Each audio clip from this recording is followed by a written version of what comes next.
જોડે સરખામણીમાં ભાઈઓ કરતાં બહેનોમાં વજન વધવાના કિસ્સા વધુ જોવા મળતા હોય છે. આપણે દેખીતી રીતે જોવા મળતા જ હોય છે. તો એનું કારણ શું છે? કે ઘણી વખત શું હોય છે કે બહેનો શું છે કે આડેધડ ઉપવાસ કરે, આડેધડ શું કોઈ કસરતો કરે, જીમમાં જાય, પણ થોડા ટાઈમ સુધી પરિણામ મળે, ના મળે. મળે તો પછી કદાચ ફરી પાછું 1-2 મહિના પછી પાછું ડબલ વધે. એટલે આનું કારણ શું છે? કે એને શું કારણ જોવું પડતું હોય છે કે શાના કારણે આ વજન વધતું હોય છે. જો તમે એ કારણ જોઈને પછી તમારી કોઈ ટ્રીટમેન્ટ કરો અથવા તમે કોઈ ડાયટ કરો કાં તો કસરત કરો તો તમને પરિણામ મળવાના વધારે ચાન્સીસ છે. બાકી શું છે કે તમારો સમય જ બગડવાનો છે. તો ઘણી વખત એનું કારણ શું છે? કેમ બહેનોમાં વધારે વજન વધવાની સમસ્યા હોય છે? તો કે પહેલું તો શું છે કે કદાચ પ્રકૃતિ જેવી હોય છે. પ્રકૃતિ એટલે શું? નાનપણથી જ બહેનોમાં ઘણી વખત વજન વધારે હોય અને આગળ જતાં બી એ શરીર વધારે જ રહેતું હોય. તો કે મોટાપાનું કારણ આમ તમે નાનપણના બહેનોને જુઓ ને તમને લાગી જાય કે આ ભાઈ મોટું થાય ને આ બેન મોટા જ બનશે. એટલે એ પ્રકૃતિ એવી હોય છે. તો આવી પ્રકૃતિવાળા બહેનો હોય કે જે નાનપણથી જ વધારે વજન રહેતું હોય, કંઈક વધારે જમતા ના હોય, વધારે કોઈ બેઠાડું જેવું ના હોય, તો પણ એમના શરીર વધતા હોય છે. કેમ કે પ્રકૃતિ એવી હોય છે. તો કે શરીરના બંધારણ મુજબ શું છે કે એક તમે કદાચ જો આવું જો તમારામાં હોય, નાનપણથી જ વજન વધારે રહેતું હોય, તો નાનપણથી જ તમે વજન વધારે હોય, મોટાપાથી પીડાતા હોય, તો તમે તમારા એક હોમિયોપેથિક ડૉક્ટરને મળી શકો છો. કેમ કે હોમિયોપેથિક ડૉક્ટર શું છે કે આમાં તમને વધારે હેલ્પ કરી શકે છે. કે હોમિયોપેથિક માં શું છે કે જે નાનપણથી જ વજન વધવાના કિસ્સા રહેતા હોય, એમાં અસરકારક દવાઓ આવેલી છે. પછી બીજું છે કે ઘણી બહેનોને શું હોય છે કે કદાચ આપણે કહીએ ને એકદમ યુવાની આવે અને માસિક આવે.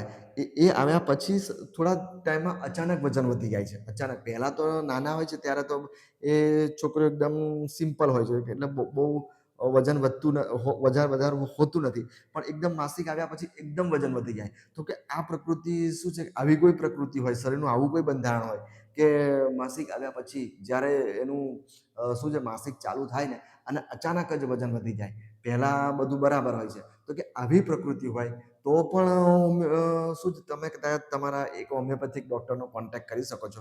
કેમ કે એમાં પણ આ પ્રકૃતિ માટે બી એક સારી એવી મેડિસિનો આવેલી છે. પછી ઘણી વખત અમુક બહેનોને કેવું હોય છે કે માસિક જવાની ઉંમર હોય છે. ઘણી વખત આપણે જોઈએ છે ને 30-40 વર્ષની ઉંમર થતી હોય છે. ઘણી બહેનોને 40-45 ત્યારે માસિક જવાની ઉંમર કહેવાય. એને મેનોપોઝ કહેવાય. તો આ વખતે પણ ઘણી બહેનોને શું છે કે અચાનક વજન વધતા હોય છે. એમાં શું છે કે જો આ કન્ડિશનમાં જો વજન વધતું હોય તો તમે શું છે કે તો પણ તમે એક હોમિયોપેથિક ડૉક્ટરનો કોન્ટેક્ટ કરી શકો છો.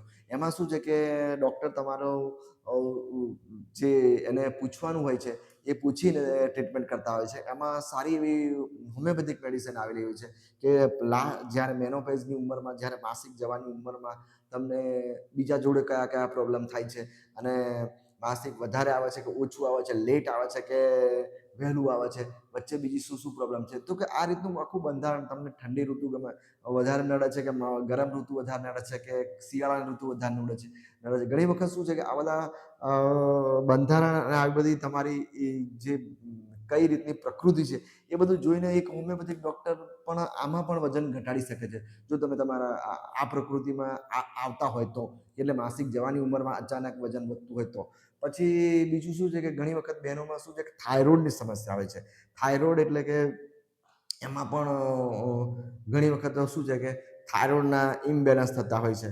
આ હોર્મોન તો શું થાય છે કે તમારા વજન વધતા જ હોય છે. તો આ સમસ્યામાં પણ તમને શું છે કે હોમિયોપેથિક સારી એવી મદદ કરી શકે છે. હોમિયોપેથિકમાં થાઇરોઇડને રિલેટેડ બી ઘણી સારી અમુક મેડિસિનો આવેલી છે. એ પણ તમને તમારો ડૉક્ટર સજેસ્ટ કરી શકે છે, હોમિયોપેથિક ડૉક્ટર.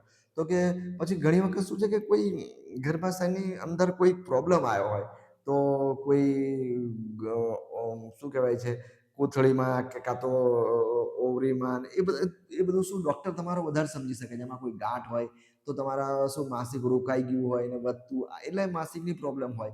તો આવા ટાઈમમાં શું છે કે જો તમે તમારા સારો એવો કોઈ હોમિયોપેથિક ડૉક્ટરનો કોન્ટેક્ટ કરો તો પણ તમારું વજન એ ઘટાડી શકે છે. તો કે કહેવાનો મતલબ છે કે આ બધા આ બધા શું છે કે હેલ્થ રિલેટેડ પ્રોબ્લેમ છે. હવે આમાં જો આવા કોઈ હેલ્થ રિલેટેડ પ્રોબ્લેમ હોય અને તમે આડેધડ તમે કહો કે હું ઉપવાસ કરું અને શું કહેવાય કસરતો કરું ને કોઈને એવું લાગે કે કોઈ હું 2 મહિના જીમમાં જઈ આવું ને 2 મહિના સલંગ, તો કંઈ તમને એટલો બધો દેખીતો કંઈ ફાયદો દેખાતો નથી. કેમ કે આવા પ્રોબ્લેમમાં જો તમારું વજન વધતું હોય તો તમારે શું છે, એટલીસ્ટ એક વખત તો ડૉક્ટરને બતાવવું જ પડે અને તમારું કારણ બી જોવું પડે કે તમને કોઈ હોર્મોનલ કોઈ ડિસ્ટર્બન્સ તો નથી ને. કેમ કે જો હોર્મોનલ ડિસ્ટર્બન્સ કોઈ હોય અને તમે ઘરે બેઠા જો તમારી રીતે જો આડાધડ ગમે તે ચાલુ કરશો તો શું તમને જોઈએ એટલો ફાયદો નથી મળતો અને નથી જ મળતો બહેનોને. તો શું આખરે તમે થાકીને નિરાશ થઈ જાઓ છો. તો અને બીજા કારણો બી છે. બીજા કારણો એટલે શું છે કે બસ બેઠાડું જીવન હોય, બહુ વર્ક ના કરતા હોય, એટલે કે આપણા શરીરમાં શું કેલરી જે આપણે લઈએ છીએ એ બળતી ના હોય, ખર્ચ ના થતી હોય, તો પણ તમારા વજન વધતા હોય છે. બીજા કારણ શું, તમે ફેટ લો.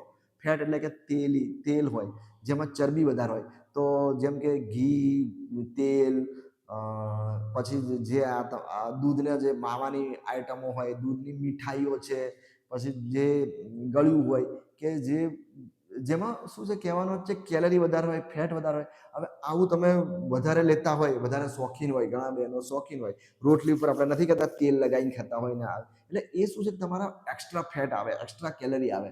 તો એ તમારા શરીરમાં આવે તો તમે શું છે કે એ ફેટ જ્યારે આપણા શરીરમાં પાચન જ ના થાય. પાચન ના થાય એટલે એ ફેટ શું થાય કે પેટમાં ગમે ત્યાં જમા થાય એટલે કે આપણી ચરબી વધતી જાય, એટલે આપણું શરીર મોટાપો વધતો જાય. હવે એમાં શું છે કે તમે કદાચ તમને થોડો અંદાજ આવી શકે તો શું તમે એટલી ખબર હોવી જોઈએ કે શામાંથી ફેટ વધારે આવે, શામાંથી કેલરી વધારે આવે. તો એ વસ્તુ તમે થોડું એવોઇડ કરો. જેમ કે ગળ્યું છે, તળેલું છે. ગળ્યુંમાં છે બધી જ મીઠાઈઓ એટલે કે જેમાં મોરસ એડ થતી હોય. મોરસમાં તો કોઈ એટલા બધા ફાયદા નથી, એમાં તો કેલરી વધારે હોય છે.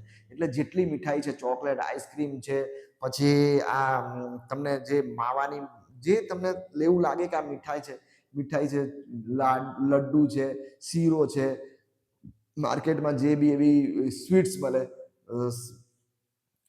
જલેબી છે, એટલે એ બધી દરેક જાતની એવી આઈટમોમાં શું છે ફેટ વધારે હોય અને કેલોરી વધારે હોય. તો એ તમારામાં એક્સ્ટ્રા વધતી હોય છે, તો એ તમે ખર્ચ તો કરી નથી શકતા. પહેલાના આપણા જે વડીલો, હવે પછી બીજી શું છે કે માંસ, મટન, એમાં પણ કેલોરી વધારે હોય, ફેટ વધારે હોય, કોલેસ્ટ્રોલ બી વધારે હોય.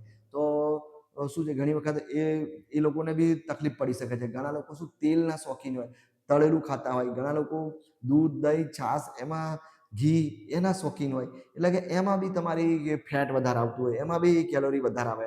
તો કે આ બધી જે ફેટ આપણે લઈએ છીએ વધારે પડતી, એ જશે ક્યાં?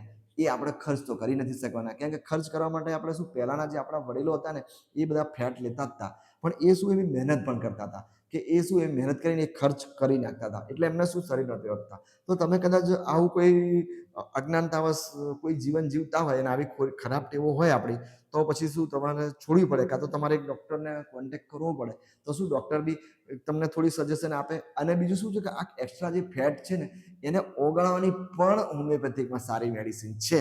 તો કદાચ તમે જો તમારું કોઈ બી આવું કોઈ કારણ હોય, એના લીધે વજન વધતું હોય, ફેટ વધારે લેવાતી હોય, કેલરી વધારે લેવાતી હોય, તો થોડો કંટ્રોલ કરી અને તમે કદાચ એક્સ્ટ્રા કોઈ મેડિકલ ટ્રીટમેન્ટ પણ લઈ શકો છો. હોમિયોપેથિકમાં તો શું છે કે કોઈ એવી આડઅસરો બહુ હોતી નથી. તો કદાચ તમે તમારા નજીકમાં કોઈ સારો એવો હોમિયોપેથિક ડૉક્ટરનો કોન્ટેક્ટ કરી અને તમારા જે કારણ જાણીને થોડી ટ્રીટમેન્ટ કરાવો, તો તમે શું છે ડેફિનેટલી કંઈ ને કંઈ તમને ફાયદા દેખાય. આડાધડ જો તમે તમારી જાતે જ જો કોઈ વજન ઘટાડવા જશો તો શું છે તમને દેખીતા ફાયદા દેખાય નહીં. કેમ કે શું છે કે ઘણી વખત શું કારણ પણ જોવું પડતું, હોર્મોન, થાઇરોઇડ છે, શાના કારણે વજન વધે છે, શું પ્રોબ્લેમ છે, એટલે થોડું ઘણું જોવું પડતું હોય છે. એ ડૉક્ટર વધારે સમજી શકે. પછી થોડી આપણી ભૂલ હોય છે. હવે બીજું તો શું છે કે જે મને જે અંદાજ હતો એ રીતે મેં તમને વાત કરી. તો વિડીયો ગમ્યો હોય તો લાઈક, કોમેન્ટ જરૂરથી કરજો.